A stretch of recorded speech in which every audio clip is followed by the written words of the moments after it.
ओम श्री परमात्मने नमः। श्री हरि चरण पर सब ऋषि मुनियों के चरणों में प्रणाम करता हूँ।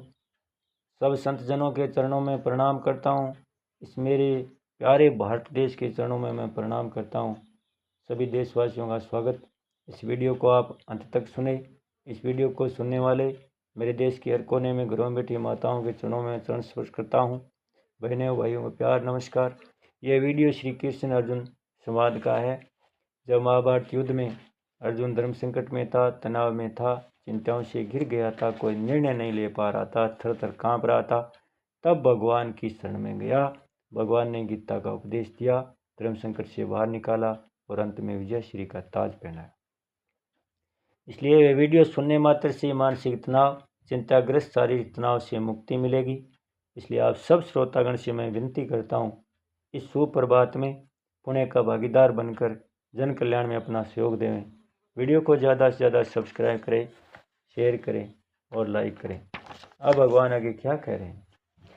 पुरोदशा में च मुख्य माम विधि पारथ बृहस्पति में सेनानी नाम स्कंद सरसाम समी सागर महर्षिणा में भर्गुर में गिरा में समेकम क्षरम यजानाम जप यजो यस्मि स्थावराणाम हिमालय। हे पारत, पुरोहितों में मुख्य बृहस्पति को मेरा स्वरूप समझो, सेनापतियों में कार्तिकेय और जलाशयों में समुद्र में हूँ। व्याख्या। पुरोदशा च मुख्य माम विधि पार्थ बृहस्पतिम। संसार के संपूर्ण पुरोहितों में और विद्या बुद्धि में बृहस्पति श्रेष्ठ है। यह इंद्र के गुरु तथा देवताओं के कुल पुरोहित है। इसलिए भगवान ने अर्जुन से बृहस्पति को अपनी विभूति जानने मानने के लिए कहा। सेनानी नाम है स्कंद।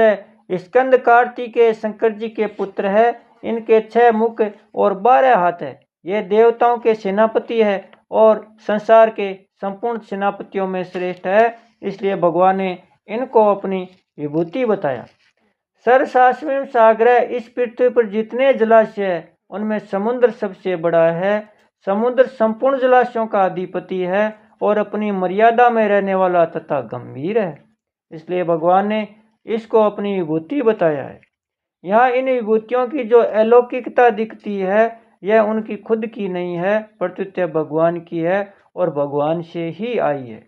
अतः इनको देखने पर भगवान की स्मृति होनी चाहिए। महर्षियों में भृगु और वाणी शब्दों में एक अक्षर अर्थात प्रणव में हूँ। संपूर्ण यज्ञों में जप यज्ञ और स्तर रहने वालों में हिमालय में हूँ। व्याख्या। महर्षि नाम भृगुरम। भृगु, अत्रि, मरीचि आदि महर्षियों में भृगु जी बड़े भगत, ज्ञानी और तेजस्वी है। इन्होंने ब्रह्मा, विष्णु, महेश इन तीनों की परीक्षा करके भगवान विष्णु को श्रेष्ठ सिद्ध किया था। भगवान विष्णु भी अपने वक्ष स्थल पर इनके चरण चिन्ह को भृगुलता नाम से धारण किए रहते हैं। इसलिए भगवान ने इनको अपनी विभूति बताया है। गिराम समय कम क्षरम। सबसे पहले 3 मात्रा वाला पर्ण प्रकट हुआ। फिर पर्ण से त्रिपदा गायत्री, त्रिपदा गायत्री से वेद और वेदों से शास्त्र, पुराण आदि संपूर्ण वाङ्मय जगत प्रकट हुआ। अतः इन सब का कारण होने से और इन सब में श्रेष्ठ होने से भगवान ने एक अक्षर प्रणव को अपनी विभूति बताया है। गीता में और जगह भी इनका वर्ण आता है। जैसे प्रणव सर्वदेशु 7वें अध्याय का 8वां श्लोक। संपूर्ण वेदों में प्रणव मैं हूँ। ओमित्येकाक्षरम ब्रह्म व्याहरणमा समनुस्मरन् यह प्रियाति त्यजदेहं स याति परमामं गतिम। 8वें अध्याय का 13वां श्लोक। जो मनुष्य ओम इस एक अक्षर प्रणव का उच्चारण करके और भगवान का स्मरण करके शरीर छोड़कर जाता है वह परम गति को प्राप्त होता है।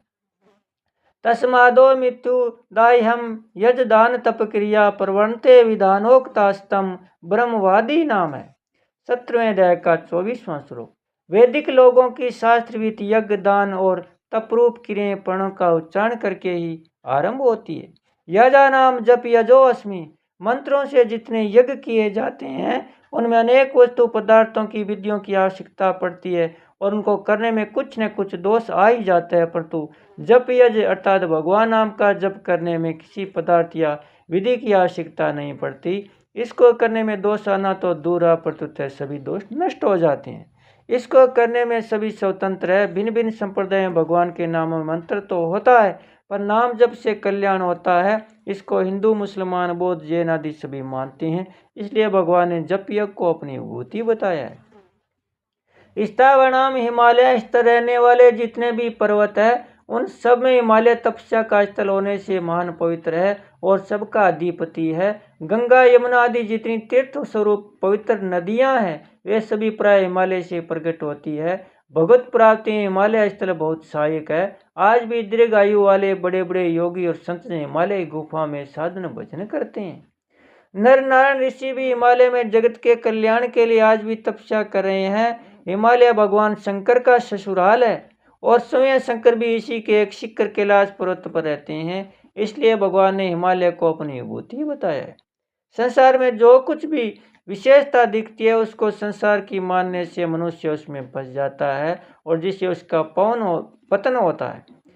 परंतु भगवान यहाँ बहुत ही सरल साधन बताते हैं कि तुम्हारा मन जहाँ कहीं और जिस किसी विशेषता को लेकर आकृष्ट होता है, वहाँ उस विशेषता को तुम मेरी समझो कि यह विशेषता भगवान की है और भगवान से आई है।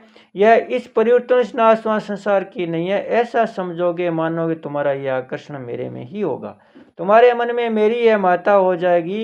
इसे संसार का चिंतन छुटकर मेरा ही चिंतन होगा।